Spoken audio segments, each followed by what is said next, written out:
Buenas tardes, aquí vamos a realizar la actividad número 3 sobre costos fiscales. Esta actividad es realizada por Elizabeth Vega Rincón, Julián Alejandro García y quien le habla, la Dilicet Vanegas.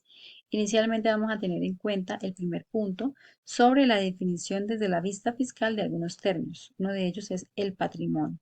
El patrimonio es el conjunto de bienes, derechos y obligaciones con los que cuenta una persona o una empresa. Aquí se tiene en cuenta que todo lo que son bienes son los activos y las obligaciones son los pasivos. También este término es constituido por el total de los bienes y derechos apreciables en dinero que son poseídos por el contribuyente en el último día del año o periodo gravable. Esto está estipulado en el artículo 261 del Estatuto Tributario. El patrimonio también es llamado como patrimonio neto, que es la diferencia que existe entre el activo y el pasivo de una empresa. Ahora bien, nos preguntan si el patrimonio está grabado con impuestos. Sí, el patrimonio está grabado con impuestos teniendo en cuenta la contribución que recae sobre la riqueza de personas naturales y sociedades ilíquidas. En este caso también se tiene en cuenta que el impuesto sobre el patrimonio se declara y se paga cada año teniendo en cuenta las fechas establecidas por la DIAN. Normalmente se realiza en el mes de abril y varían de acuerdo al último dígito del número de identificación tributaria del contribuyente. El impuesto al patrimonio es un impuesto directo que grava la riqueza de las personas con mayor patrimonio en Colombia. Están obligados a declarar y a pagar el impuesto al patrimonio las personas naturales y jurídicas, residentes o extranjeras, que posean un patrimonio líquido igual o superior a 72.000 unidades de valor tributario. Esto está establecido en el Estatuto Tributario y en la Ley 2277 del 2022 en el artículo 35. Ahora nos preguntan, ¿cuál es la razón para que deba declararse el patrimonio? Entonces tenemos en cuenta que el impuesto es un impuesto directo que grava la riqueza a las personas que tienen mayor patrimonio. Entonces, este impuesto busca que el sistema tributario sea más progresivo. Entonces, aquí se maneja la teoría de quienes más tienen, más pagan. Entonces, aquí se tiene en cuenta pues que tiene la finalidad de reducir la desigualdad y redistribuir la riqueza. El patrimonio es esencial para efectos fiscales en razón de que representa la riqueza de personas y empresas. Esta riqueza es sobre la que se deben pagar los impuestos. Entonces, si el patrimonio es elevado, elevado va a ser el impuesto, teniendo en cuenta pues que se debe pagar de acuerdo a esto y será elevada a la renta presuntiva. El monto del patrimonio que declararemos es un indicador de los ingresos que obtuvimos y es un método sencillo de que tiene la DIAN para detectar si el contribuyente ha evadido o no los impuestos. Ahora vamos a hablar sobre qué se entiende por el patrimonio bruto fiscal. El patrimonio bruto fiscal se refiere a la suma del total de los activos financieros, inversiones, bienes inmuebles, vehículos y otros activos que en una persona tiene al finalizar el año gravable sin tener en cuenta las deudas o los pasivos. Esta se caracteriza porque se incluyen bienes y derechos, la valorización del dinero, no incluye pasivos, es determinante para la declaración de renta e importante para la tributación. Ahora bien, el patrimonio líquido fiscal es el que se determina restando el patrimonio bruto poseído por el contribuyente en el último día del año gravable el monto de sus deudas o pasivos que tiene a cargo vigentes a esa fecha. Entonces, esa es la diferencia que existe entre el pasivo, el patrimonio líquido al patrimonio bruto, que en este pues se tiene en cuenta el descuento de los pasivos para poder realizar lo que es el impuesto del patrimonio o el impuesto sobre la renta que también aplica para este caso. Se caracteriza por la relevancia tributaria, la terminación anual, la base que se tiene para el impuesto del patrimonio e impacto en el impuesto sobre la renta. Por último, el tratamiento contable y los aportes sociales en las sociedades nacionales. Aquí se tiene en cuenta el artículo 319 del Estatuto Tributario, donde se tienen en cuenta los aportes en dinero o especie a sociedades nacionales, las cuales no generan ingreso grabado, ni el aporte será considerado enajenación, ni tampoco dará lugar a un ingreso grabado cumpliendo con las siguientes condiciones. Una de ellas es no realizará ingreso o pérdida a consecuencia del aporte. Otra condición, el costo fiscal de los bienes aportados será el mismo que tenía el aportante respecto de tales bienes, dejando constancia en el documento que contenga el acto jurídico del aporte. El costo fiscal de las acciones de participación recibidas será el mismo costo fiscal que tenían los bienes aportados al momento del aporte. Los bienes aportados conservarán para efectos fiscales la misma naturaleza de los activos fijos. En el momento que contenga el acto jurídico del aporte, el aportante y la sociedad receptora declararán sujetarse al presente artículo y a la Administración tributaria solicitará el cumplimiento de estas condiciones. Por otra parte, tenemos en cuenta que los aportes son sometidos al impuesto aquellos que si el documento que contiene el acto jurídico del aporte, entonces no se manifestará el acogerse a estas condiciones del artículo anterior, el aporte será sometido al impuesto sobre la renta y complementarios de acuerdo a las reglas generales de enajenación de activos. También se tiene en cuenta que en este caso se rigen por las normas internacionales, las NIF y el Código de Comercio. Cordial saludo, continuando con la presentación. Voy a explicar lo que trata acerca de los activos. Nos indica qué se considera activo contablemente. Es todo recurso con el que cuenta un contribuyente, bien sea tangible o intangible, que busca obtener un beneficio de ingreso. ¿Qué activos deben declararse? Son todos los bienes y derechos que son apreciables en dinero y fueron poseídos en el último día del año o el periodo fiscal.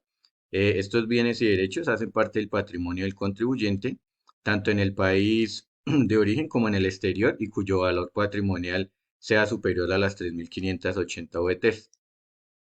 ¿Qué se entiende por posesión y qué bienes incluye que se posean en el país? Posesión, según el artículo 163 del Estatuto Tributario, nos indica que es el aprovechamiento económico potencial o real de cualquier bien en beneficio del contribuyente.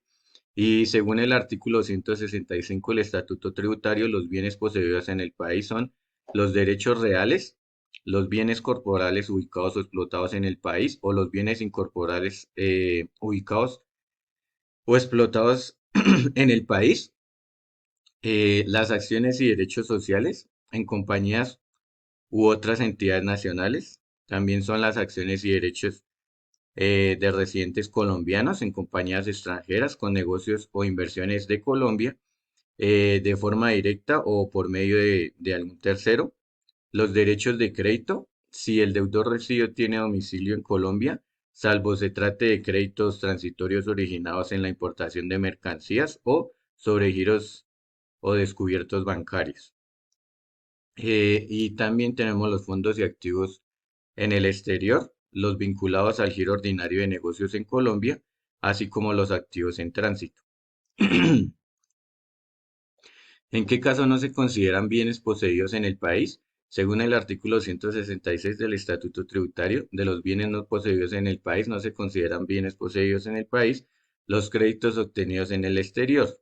Estos son créditos a corto plazo, estos originados en importaciones de mercancías, sobre giros o descubiertos bancarios, los créditos para exportaciones, de financiación o prefinanciación, los créditos obtenidos por entidades financieras, por corporaciones financieras, como son Bancodel, Finagro, Findeter y los bancos constituidos bajo las leyes colombianas vigentes.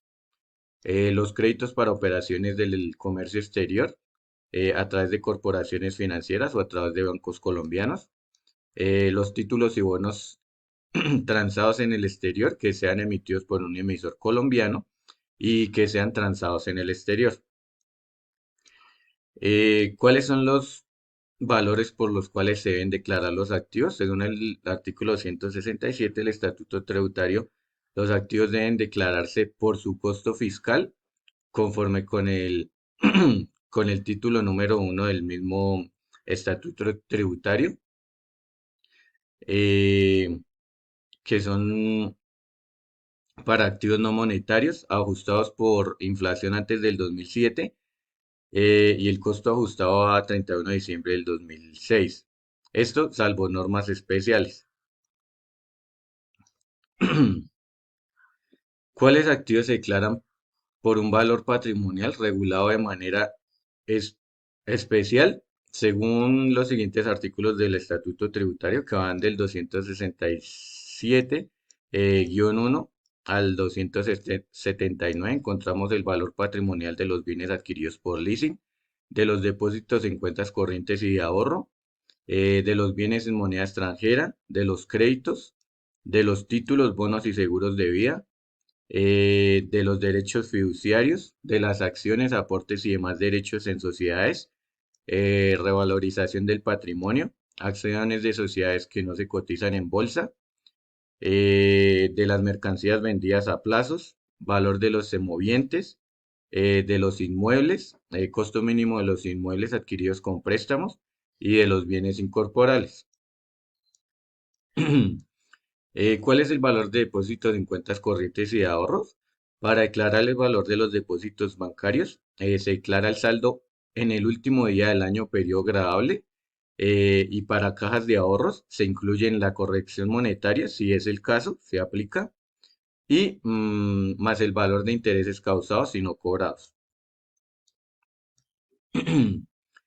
Para el valor patrimonial de los títulos, bonos y seguros de vida se determina el valor por costo de adquisición y se añaden los descuentos, rendimientos causados, no cobrados hasta el último día del periodo gravable.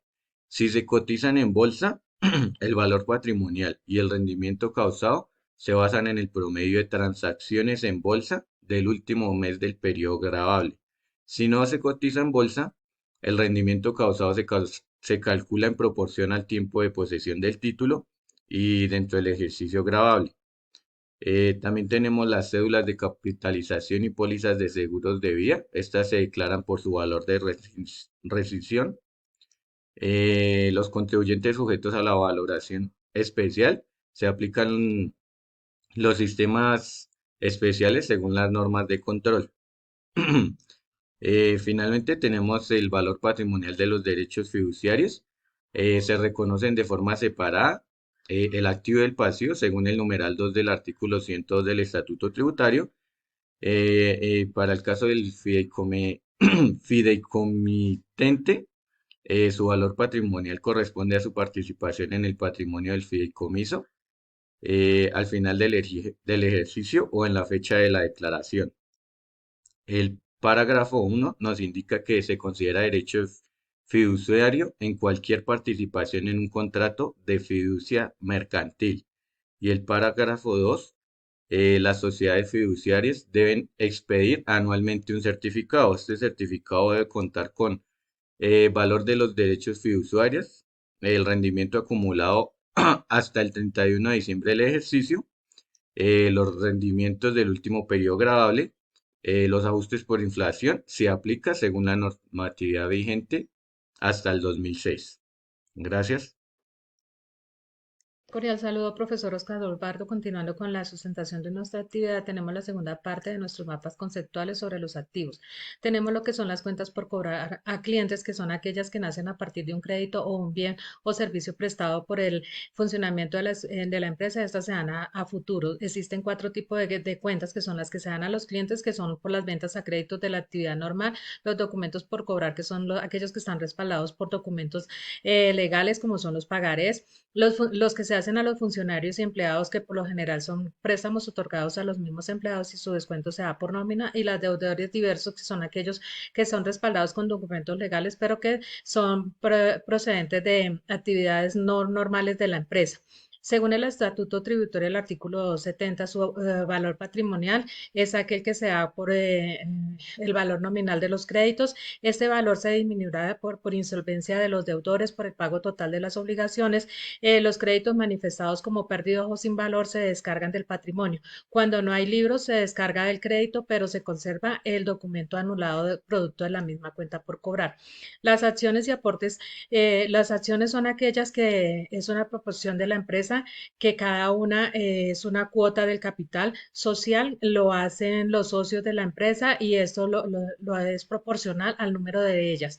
Los aportes son aquellos bienes corporales e incorporales que los socios dan a la gerencia o gestora como un contrato para aumentar o formar parte del capital de la sociedad comercial. Su valor patrimonial está establecido en el artículo 272. Las acciones y los derechos de los asociados declaran por costo, por su costo fiscal ajustado por inflación, si hay algún lugar. Los costos El costo fiscal es el que se da por la adquisición declaratoria del año anterior según las acciones. El establecimiento del costo se da por el valor intrínseco en la bolsa de valores, pero no se tienen efectos tributarios porque prevalece pues el costo fiscal.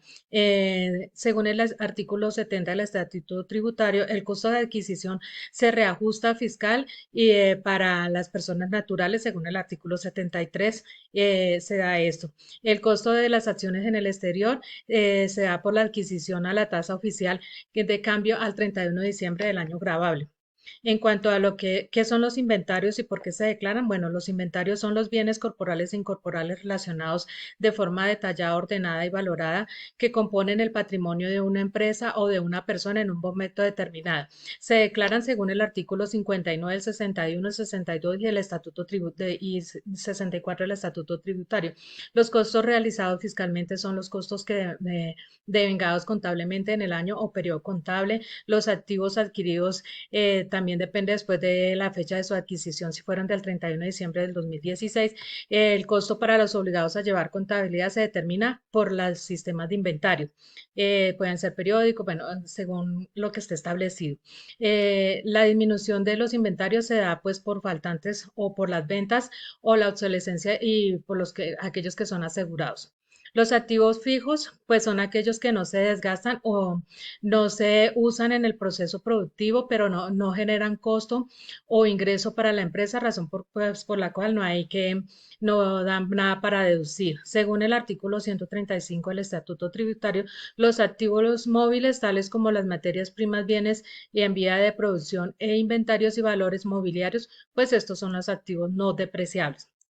El valor patrimonial de los inmuebles para las personas jurídicas, pues son aquellos que se llevan, para los que no llevan contabilidad, se da por el costo fiscal. Y bueno, estos dos costos se dan de acuerdo a lo que dice el artículo 277 del Estatuto Tributario. Para los que no llevan contabilidad, se da su costo por el mayor valor entre el costo de adquisición, el costo fiscal o el avalúo catastral o actualizado al final del ejercicio. Los bienes que son incorporales son aquellos activos como es la propiedad industrial, la literaria, artística, la científica, como es el caso de las patentes de inversión, las marcas, el goodwill, los derechos de autor y otros intangibles. Su costo se da para los que son formados, según lo del artículo 75, se constituye por el 30% del valor de la enajenación.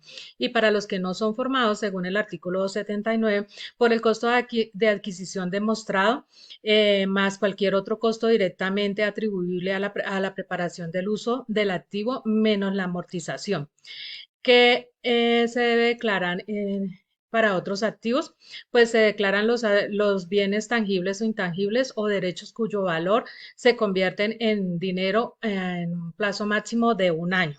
Esto es lo que se determina como, también se puede tomar los dineros que se encuentran en caja. En cuanto a si se deben declarar las valorizaciones, según el artículo 267 del Estatuto Tributario, las valorizaciones o revalorizaciones hechas a los activos de acuerdo a las normas contables no hacen parte del valor patrimonial de los activos. Por lo tanto, no se incluyen dentro de la declaración de renta. ¿Se deben declarar o no los bienes de terceros?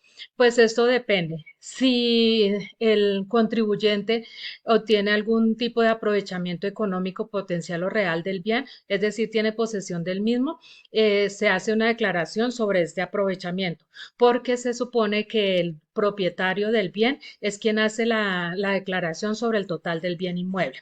Muchísimas gracias, profesor. Dentro de nuestra presentación tenemos nuestras referencias bibliográficas y las conclusiones. Muchas gracias.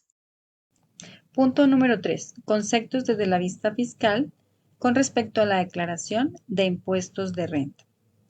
Inicialmente tenemos en cuenta qué se considera como pasivo. En el artículo 283 del Estatuto Tributario, los pasivos son las deudas que corresponden a una obligación presente de la entidad surgida por sucesos anteriores o pasados y su valor será un costo fiscal. Nos preguntan cuáles son los requisitos para aceptación fiscal de los pasivos. Se tienen en cuenta pues que el contribuyente está obligado a, primero, a conservar documentos de la cancelación de deuda por un tiempo de mínimo 5 años. Esto está estipulado en el artículo 632 del Estatuto Tributario.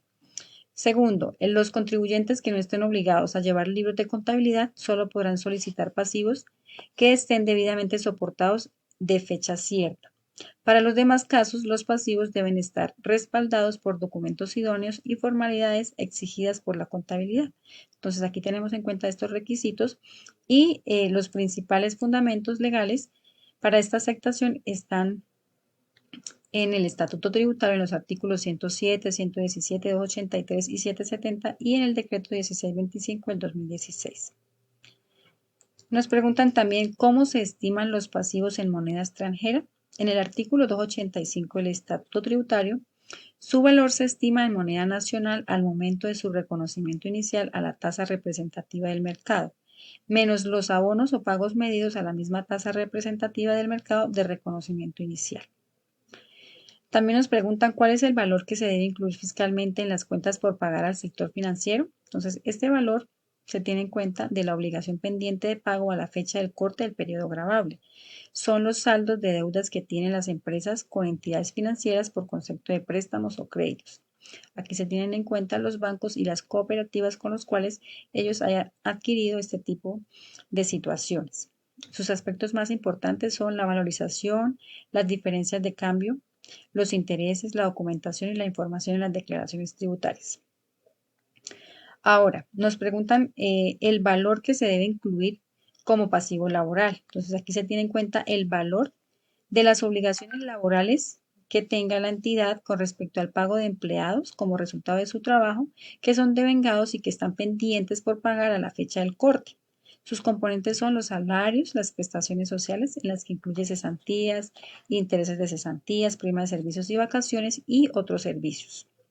Por último, tenemos el valor que se debe incluir fiscalmente como otros pasivos. Entonces, esto se refiere a las obligaciones que una empresa tiene con terceros y que no están incluidas en pasivos específicos como lo son los pasivos financieros y los pasivos laborales que acabamos de leer. En eso se tienen en cuenta que se pueden incluir todo lo que son los impuestos por pagar, los proveedores, los servicios públicos, arrendamientos, anticipos de clientes, provisiones para contingencias y otras cuentas por pagar. Eso es todo. Muchas gracias.